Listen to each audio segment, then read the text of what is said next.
हरे कृष्ण, जय जगन्नाथ।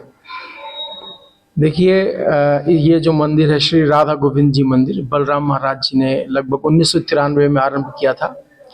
और इस मंदिर में जो मुख्य भगवान है राधा कृष्ण हैं, गौर निताई हैं और जगन्नाथ बलदेव सुभद्रा जी हैं। और शास्त्रों का संविधान है कि भगवान जगन्नाथ जी जिस मंदिर में रहते हैं उनको वर्ष में एक बार बाहर भ्रमण पे लेके जाया जाता है ताकि वो सभी लोगों के ऊपर कृपा कर सकें। और हमारे शास्त्रों का विधान है कि किसी भी श्री विग्रह के जब प्राण प्रतिष्ठा हो जाती है मंदिर में, फिर वो अचल हो जाते हैं, फिर मंदिर से बाहर कभी नहीं निकलते हैं। लेकिन एकमात्र भगवान जगन्नाथ ही ऐसे हैं जो प्राण प्रतिष्ठा के बाद भी अपने भक्तों को दर्शन देने के लिए मंदिर से बाहर आते हैं। और जगन्नाथपुरी हमारे सनातन धर्म हिंदू धर्म में 4 धामों में से एक धाम है जगन्नाथपुरी। जगन्नाथपुरी में भगवान जगन्नाथ स्वयं कृष्ण है, उनके बड़े भाई बलदेव जी हैं और उनकी बहन सुभद्रा जी हैं। तो वही जो जगन्नाथपुरी में श्री विग्रह हैं, वही विग्रह यहाँ पे भगवान जगन्नाथ बलदेव सुभद्रा जी हैं। तो इस वर्ष भगवान की कृपा से, गुरु महाराज की कृपा से पहली बार जो है यहाँ पे भगवान जगन्नाथ की रथ यात्रा होने जा रही है, जो आने वाली 30 मार्च को आरंभ होगी। उस दिन रविवार का दिन है और सुबह 9:30 और 10 के आसपास लगभग भगवान जगन्नाथ जी का रथ यात्रा आरंभ होगी। भगवान जगन्नाथ जी को कीर्तन के साथ, भजन के साथ रथ पे आरूढ़ होंगे भगवान।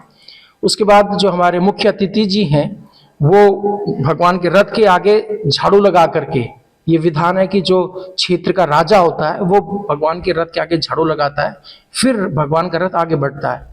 तो उसके बाद हमारे मुख्य अतिथि द्वारा भगवान जगन्नाथ जी के रथ के आगे झाड़ू लगाया जाएगा, रथ फिर चलेगा।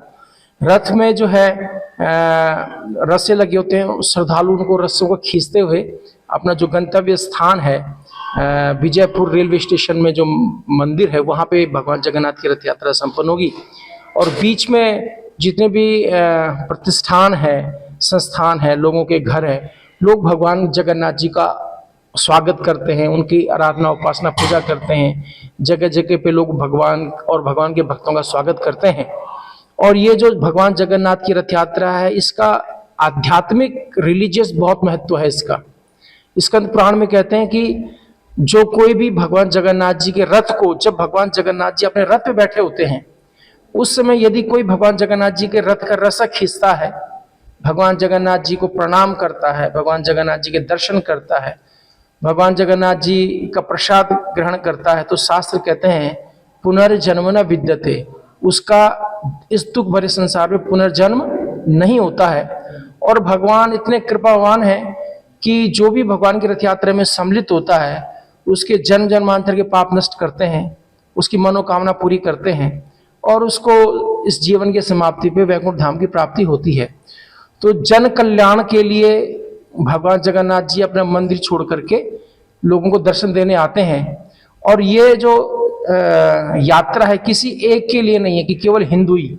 भगवान जगन्नाथ जी सबके हैं, अखिल ब्रह्मांड के मालिक हैं, चाहे हिंदू हो, मुस्लिम हो, सिख हो, ईसाई हो, कोई भी प्राणी हो, सबके हित, सबके कल्याणकारी भगवान जगन्नाथ जी हैं। तो हमारा आप सबसे निवेदन है कि रथ यात्रा में आप जरूर अपने इष्ट मित्रों के साथ आएं और भगवान जगन्नाथ जी की कृपा प्राप्त करें। जय जगन्नाथ।